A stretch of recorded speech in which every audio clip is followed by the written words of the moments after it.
I want to welcome all of you joining us online from wherever you are in the world. It's pretty amazing as this network of people who love Jesus and are following Jesus get together around some of these messages. It's such an honor to communicate to so many people. And for those of you joining us at all of our other campuses today, we're so glad that you're in church. And for those of you who are traveling and can't be in church, if you're driving, we hope you're listening and not watching, please. That would be great.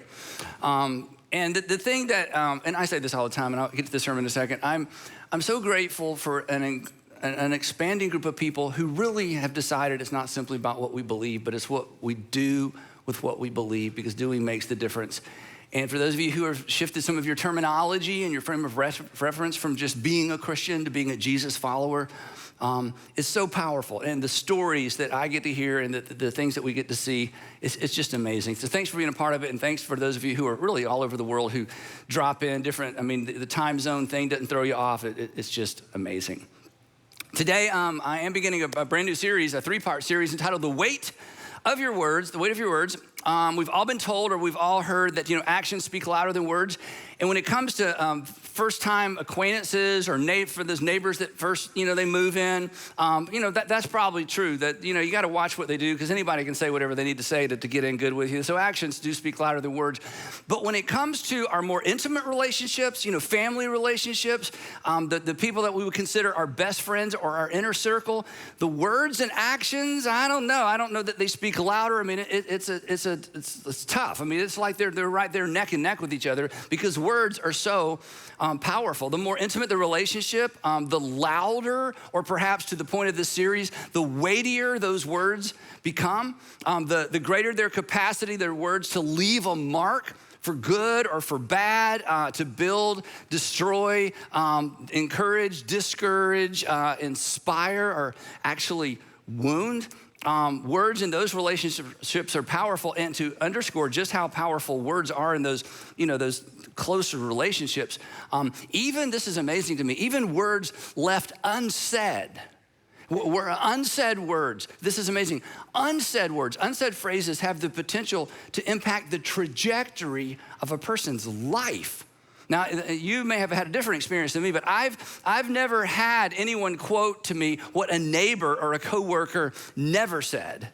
But I've had dozens of students, college students, and single adults, married adults, even in some cases senior adults, quote back to me or say back to me, sometimes in tears, a phrase they never heard their father say, a phrase that they would have given anything to hear their father say. I love you. I'm proud of you. And if that elicits emotion in you, whether that was your experience or not, this underscores the power of words, because even unspoken words have the potential to impact the trajectory of a person's life. Nothing underscores the significance, I don't think, of the words we choose more than the fact that unspoken words have that much, or can have that much impact on the trajectory of a life. The point simply being that words carry weight. Don't raise your hand, but have you ever been crushed by someone's words? Let's all go back to high school for just a minute. Let's just be friends. It's like, no, I don't want to be your friend. No. But I've always thought of you as more of a brother. A brother? I've always thought of you more as a sister. I don't want to be your sister, okay? I want to kiss you, okay? Remember that? It's like, and they were kind of letting you down slow, and you were crushed, and they kind of emotionally, it's like they patted you on the head and walked down the hall, and you're a mess, and they're thinking everything's fine, and you just need to check out, right? It's like you're going to just skip class or call or just walk home, because it was just over, really, right? Right? Lives have been shaped by words spoken. But lives have been shaped, in fact, our lives have been shaped by words spoken to us, over us, at us, about us. They've shaped our childhood, maybe shaped or misshaped your marriage, undermined a marriage, built or rebuilt a marriage. They impact, our confidence. The words spoken to us, at us, over us have actually impact or determined to some extent who we see in the mirror.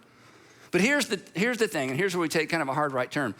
Nobody would argue with that, right? We're all quick to recognize the power that other people's words have had over us and on our lives.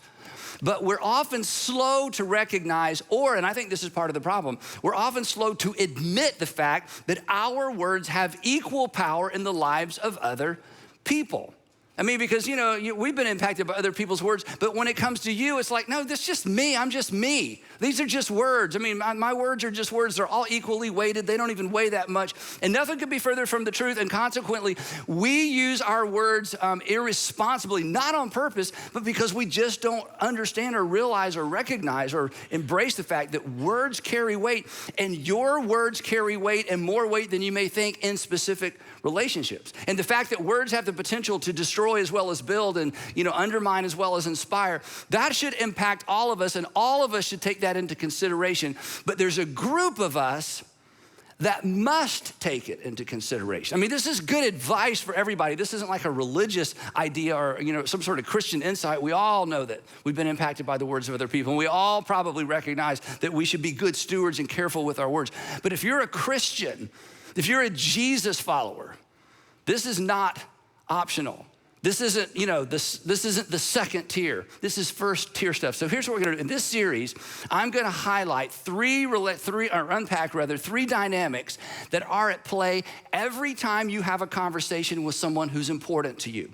Every time you have a conversation with someone who's important to you, these three dynamics are at play whether you recognize them or not. Family, friends, even to some extent coworkers or employees. Three dynamics that determine what people hear regardless of what we say. Three dynamics that determine what people hear regardless of what we actually say. And we have all been on the receiving end of all three of these, which means it should be easy for us to keep them front and center when we're talking to other people, but in fact, we don't. So today we're gonna unpack the first one, but before we do, I wanna give you a little bit of incentive because again, if you're a Christian or a Jesus follower, this isn't optional. This is part of what it means to follow Jesus. It is baked into the equation. So in his letter to first century Christians living in Ephesus, the Apostle Paul reminds them of something we talk about all the time. He reminds his audience in this letter of Jesus' first, his new command marching orders, his new command that was supposed to direct all the behavior and all the thought patterns and all the speech patterns of Christians. This whole idea that we are to love other people the way that God through Christ has loved us. The way we say it here, if you're new with us, is we say we should always ask the question, what does love require of me?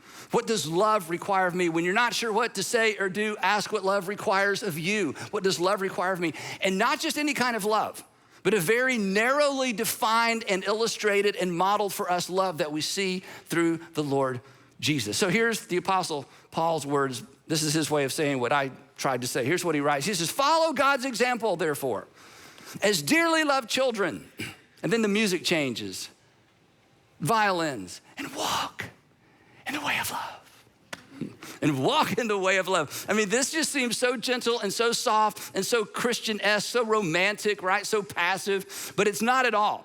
The way of love, and if you follow Jesus through the Gospels, it becomes evident. The way of love is bold, it's intentional, sometimes it's offensive, it's always sacrificial, it always has the other person in mind, the person on the other side of you. The way of love is attention-getting. In the first century, it is what stopped people in the Roman Empire and asked, what is up with these Christians?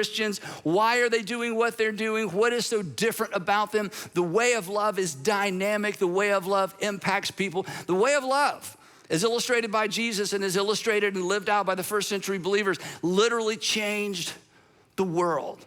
This is why I come back to this over and over and over with us. Remember this, we get to choose, or you get to choose whether or not you follow Jesus. We get to choose whether or not we choose to follow Jesus. We do not get to choose. We do not get to choose what it looks like, reacts like, or sounds like. That has been prescribed to us. We don't get to define love and the way of love the way we want to define it because it is already defined for us. Jesus prescribed it and he modeled it for us. So here's Paul's words. He says, walk in the way of love. Just as, in other words, we don't get to make it up. We don't get to define it for ourselves. Walk in the way of love just as Christ loved us. This is his new covenant command. You are to love one another the way I have loved you. And when he said that to them, you know this, the next day he put on a demonstration of love that took his breath away, took his life away, took your sin away. That's the dynamic. That's the power. That's the thing that launched the movement that ultimately would change the world. And he says, let me define it for you, just as Christ loved us. And here's what it looks like, this love. And gave himself up for us. If you want to know what the way of love looks like, acts like, and sounds like, again, you just follow Jesus through the Gospels. And it's there over and over and over. So what the Apostle Paul does now is he takes this idea, sort of this overarching idea, and he applies it specifically to the words we choose and the words we use. This is what the way of love sounds like. This is what the Jesus way sounds like. Here's what he says. And maybe you're familiar with this passage. We've talked about it before a few years ago. And this is something that my parents had us, my sister and I, memorize when we were kids, which was a good idea. Here's what he says. He says, do not, this is Paul again, do not let any unwholesome word, and unwholesome in the first century basically meant stinky, distasteful. It was used of rotting fish. Don't let any stinky, distasteful, offensive word, don't let any unwholesome word come out of your mouths. In other words, he says, I want you to view your mouth as a gate. And when stinky and hateful and offensive words storm the gate and rush the gate, don't let them through. You're the gatekeeper, don't let them through. Now, we could, if I hadn't studied so hard for today and prepared so hard, we could just stop the sermon right here, don't get any ideas, okay? We could just stop right here and say, go home and work on that. And if you went home and worked on that, there would be some people, the people close to you would be so glad you're working on it. They're so glad you're hearing this. In fact, you're listening because somebody sent this to you later. It's like, hey, I just ran across this thing. I think you should listen to it 2 or 3 times, right? Because, come on, we all struggle with this. Because your mouth is a gate and you're not a very good gatekeeper.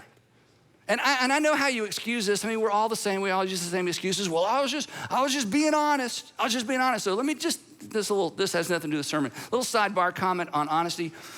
Honesty is saying what is true. Honesty is making sure that what you say is true. Honesty is not saying everything that's true.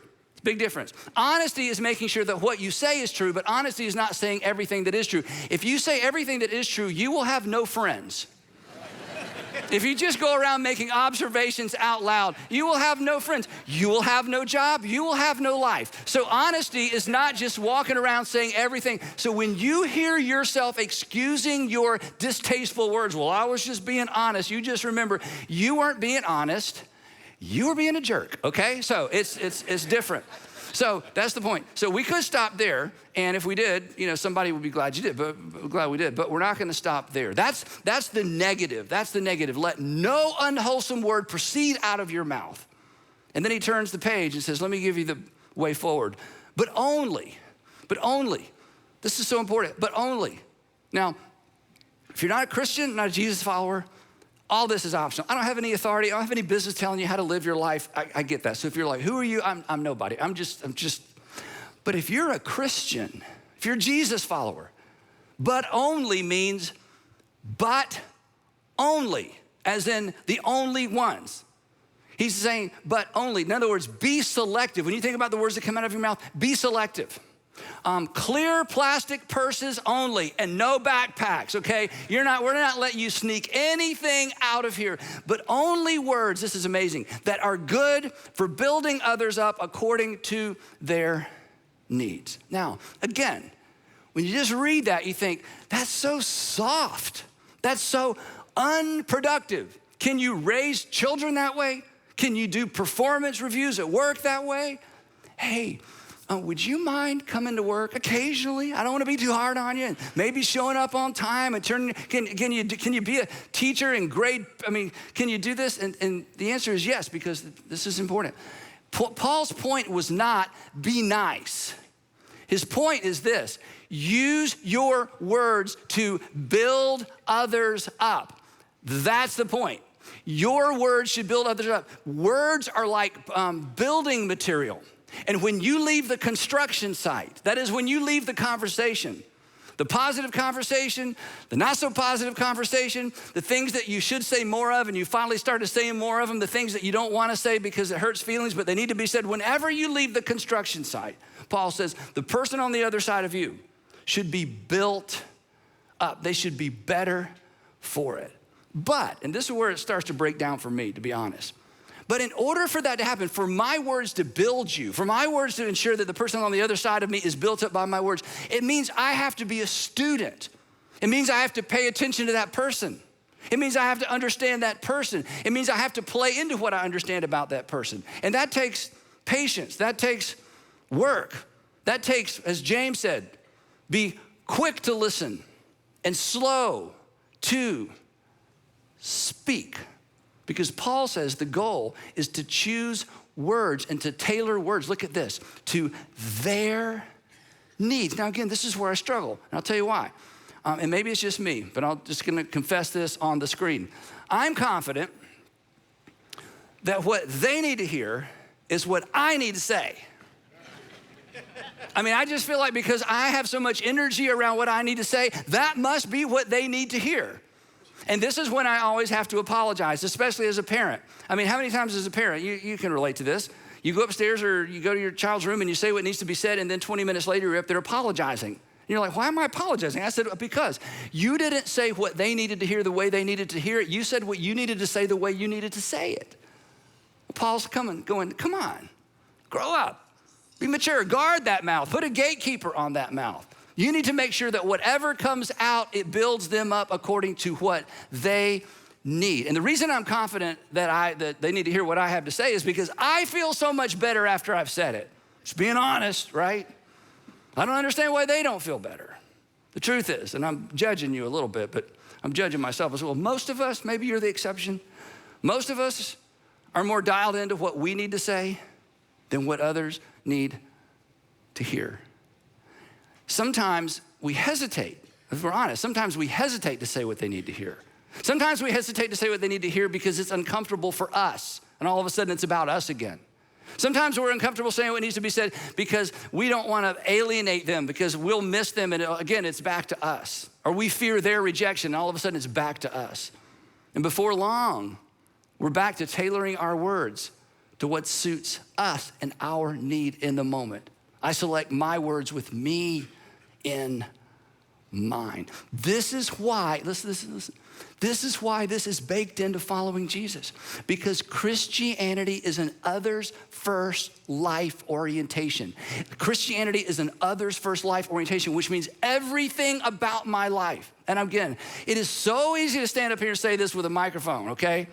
But whether it's easy for me or not, or whether I do it well or not all the time, the truth is Christianity is an others first orientation, which means I have to choose my words with the needs of other people over my needs to say things and what I want to hear me say and what I want to walk away thinking, oh, well, I finally told them. And before long, if we're not careful, it's all about us. It's all about me. It's all about you. I select my words with me in mind. I say what's most helpful to me according to my needs, which is fine if I care more about me than I care about you. Which is fine if you care more about you than you care about the person on the other side of you. And this is where Jesus just levels the playing field, because he never made it about him. And then he says, follow me. He always made it about others. And then he says, follow me. I know I quote this verse all the time, but it's a life verse for me. He says, for even the Son of Man, talking about himself, for even the Son of Man. I mean, the most important person on planet Earth, the most important person that'll ever walk on planet Earth. Even the Son of Man did not come to be served, but to serve. Here's that word again, and give his life, a ransom for many. And then he says to you, and he says to me, that's how I want you to parent. That's how I want you to employ. That's how I want you to boss. That's how I want you to manage. That's how I want you to neighbor. That's how I want you to fiance. That's how I want you to romance. That's how I want you to love. And here's what we all know, Christian or not, religious or not, you like it when other people do that for you, don't you? In fact, you do that the right way with the right person, they will fall in love with you. Because when I know that I'm being heard and I'm understood, and when people are saying to me what I need to hear, even the hard stuff or even the stuff that's not so hard, but I feel like, wow, they really have my best interest in mind, we lean in. As many of us leaned in to the words of our Heavenly Father spoken through the Gospels and through the apostles. That's why we began to love our Heavenly Father and trust him. Paul concludes, he says this, but only words that are good for building others up according to their needs. That, and now he gives us the finish line, the win, the purpose, or the result. Here it is. That, here's the end. Here's how you know if you did it right. Here's how I know if I did it right. That it may benefit those who listen. In other words, our words should be beneficial. Whether they are received as beneficial or not, they should be beneficial. Either immediately it's recognized or later she comes back around or he comes back around and says, okay, I was so mad at you when you told me that, but I realize now that was hard for you to say and you said it anyway, and thank you. It leaves the other person better off, built up. And that way our words should be a gift. Now, as you know, there's a right way to say hard things. And we all need to hear hard things. We all need at times to say hard things. But here's the thing, and we're gonna move on. People know, come on, and you know people know because you know. People know when we're saying hard things with us in mind or them in mind. People know when we're saying hard things for our benefit or for their benefit. Which means when it comes to the words we choose, intent is as important as content.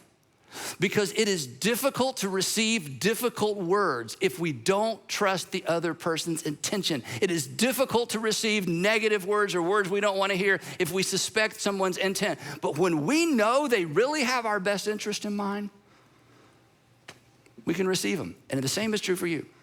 When you've been able to communicate to the person on the other side of you, I really have your best interest in mind, and they are sure of that, of course, they're receptive.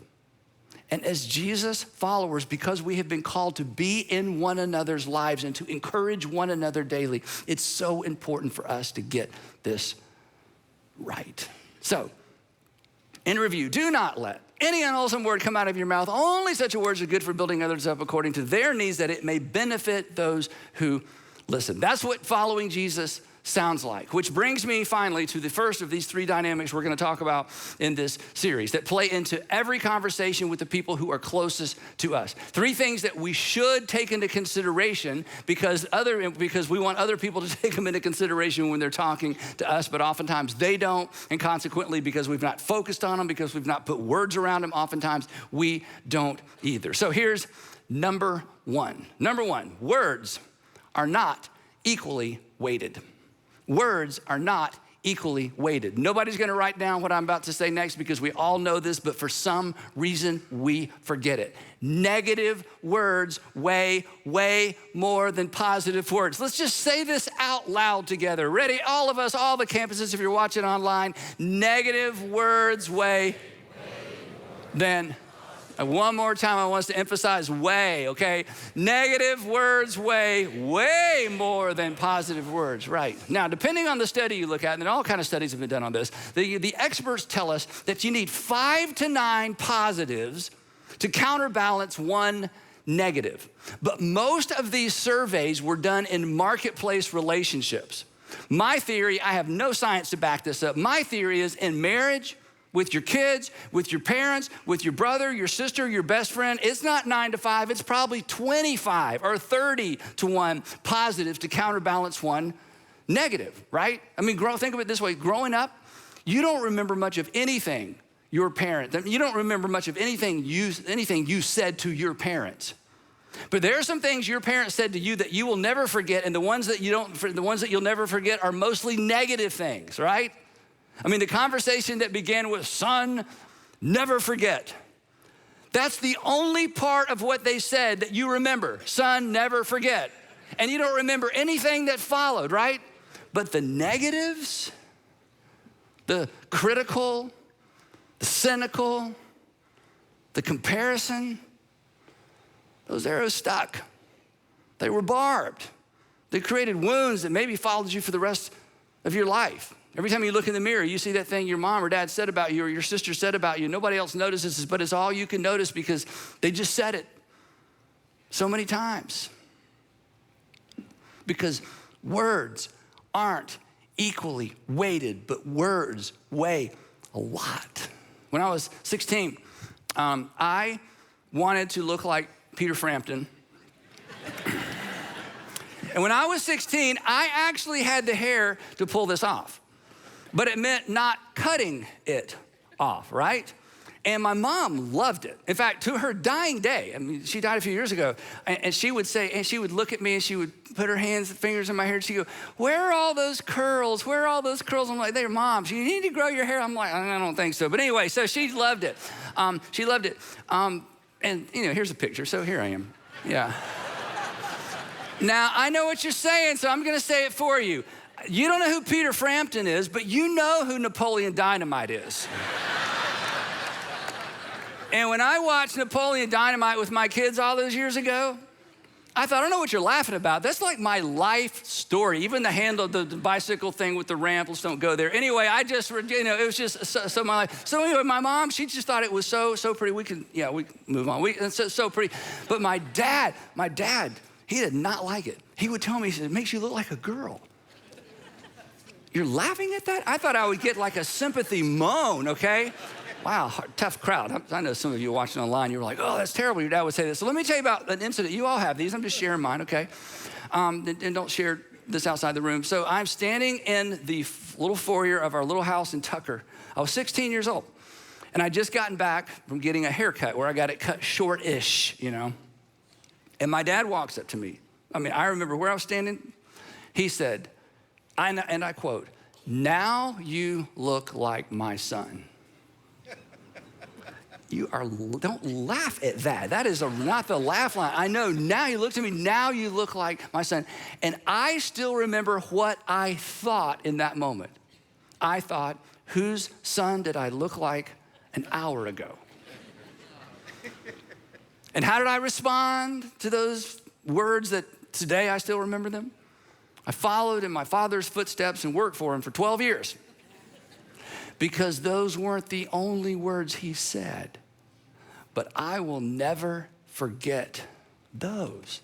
Because negatives weigh more than positives. You know that because you carry some of those wounds. But the point is, your words have the same potential to wound. And you're just talking. For you, all my words weigh 4 pounds. All my words weigh 4 pounds. And then some of your words weigh 104 pounds. And you don't even know. You just keep going. We just keep going. And this isn't so important with people out there in the outer world. But the people who are in our inner circle, it's huge. And we are responsible for the damage we do with our words, and we are responsible for the stewardship we have with our words when it comes to impacting the people around us in such a way that they walk away feeling like, I was at a construction site and I'm built up and I'm better. And he is so dialed into my needs that it's like he or she chose the words that I needed and I liked them or I didn't like them, but I know that I needed them. That's what we're called to. But we're all gonna slip up. No way to get this right. The only way not to slip up is to die early, and I don't recommend that. So it's imperative that we load up, that we load up on the positive and constructive, the positive and the constructive. Now, real quick, if you're a manager or you have employees that report to you, maybe you run a franchise or maybe you run the company. If you're a parent or a grandparent, listen, this is so important. The positive to negative ratio and loading up on the positive and way overdoing the positive, that's what ensures that constructive criticism has its intended result. That what you wanted to be received is received. What you wanted acted on is actually acted on. It's what ensures that negative comments have result or positive change or result in positive change. Now here's where this lands with some of you. I'm gonna press in a little hard. Dads, if you're a man of few words, I have a feeling if you're a man of few words, the negatives come more easily than the positives. That's just kind of how it goes. You don't say a lot of positive things, you're just not that verbal. But I mean, if something goes wrong, I mean, you're on it. And in your mind, hey, I'm just telling you the truth. I'm just being honest. So look up here. If you want your correction, and I'm not trying to be cute with the rhyme, it just happens to rhyme. If you want your correction to impact your children's direction, you've got to adjust your ratio. You don't quit saying the hard things, you don't quit correcting, but you've got to balance, and it's not 1-to-1 or 5-to-1 or 10-to-1. With a dad, maybe it's 50-to-1. I mean, look, you're familiar with the idea of portion control, right? Well, this is proportion control, and both require self-control. Sarcasm will not make your children tougher. Sarcasm will make it tougher for you to connect with your adult kids. I promise you. Eradicate it. It doesn't accomplish anything. And load up on the positives. Even if it's uncomfortable. Look up here. Even if it's uncomfortable because it's not about you. You're a Christian and you're a parent. You're a grandparent. It's about him. It's about her. It makes it tough to connect with our children if we don't get the ratio right. Bottom line, words, they're not equally weighted. Words are not equally weighted. Negatives weigh way more. Negatives are necessary, but they bounce and they wound if they aren't the exception. We've been told, I mean, you've heard this, right? We've been told that it's possible to have too much of a good thing. You've heard that before. It's possible to have too much of a good thing. When I hear that, nothing ever comes to mind. Like, can't think of anything that's too, a good thing, right? And that may be true in some areas, but it is not true when it comes to our words. It is certainly not the case when it comes to our words. I'm no professional counselor, but I feel like I can say this with confidence. No one traces the root of their problems back to too much encouragement. You cannot overdose a person in encouragement as long as you're actually being sincere. And I just want to encourage all of you, whether it's at work or home, the neighborhood, let's overdose a little bit more on constructive and encouragement, because in order to pave the way to say the hard things, in order to pave the way to say the things that are somewhat negative, even hurtful, or in some cases offensive, in order to be in a position, look up here, in order to be in a position where you can actually love someone with your words, you pave the way by paving the way with encouraging, positive, construction, sincere words. And for some of you, you are so wired for this. You're listening to this going, well, yeah, doesn't everybody? No, not everybody. And it's so easy for you that it's easy to judge some of the rest of us. I get that. Good for you. Keep going and model it for us. But for some of us, for many of us, because we didn't grow up with it, because we haven't received much of it, there's a tendency to hold back. And again, if you're more concerned about you than the person on the other side of you, that's up to you. But if you're a Christian, if you're a Jesus follower, this is part of the equation. So, between now and next time, here's a couple of questions to think about. Where do you have work to do? And who hopes you'll get to work soon? Where do you have work to do? And who hopes you'll get to work soon? Who hopes this isn't just another sermon that's in one ear and out the other? Who's hoping that you're really listening and digesting this today? Do not, Christians, do not let any unwholesome word proceed from your mouths, but only words that are good for building others up according to their needs. Or as one translation says, according to the need, I love this phrase, according to the need of the moment, that it might benefit those who hear, that it might benefit those on the other side of you. This is what it sounds like to follow Jesus. And we will pick it up right there next time in part 2 of the weight of your words. Let's pray together. Heavenly Father, it is so much easier to stand up here and spout out all these words than to walk off this stage and to do this consistently. But we want to get it right. Thank you for the men and women who got it right for us and have left us better off than we would have been otherwise. And Father, for those of us who didn't receive a lot of that growing up, a little harder for us, a little challenging, I pray that we would lay down our pride and we would just go for it. We would embrace it. So just do something remarkable through us with our words and give us ears to hear what we just heard in such a way that it gets down into our soul and makes a difference. In Jesus' name, amen.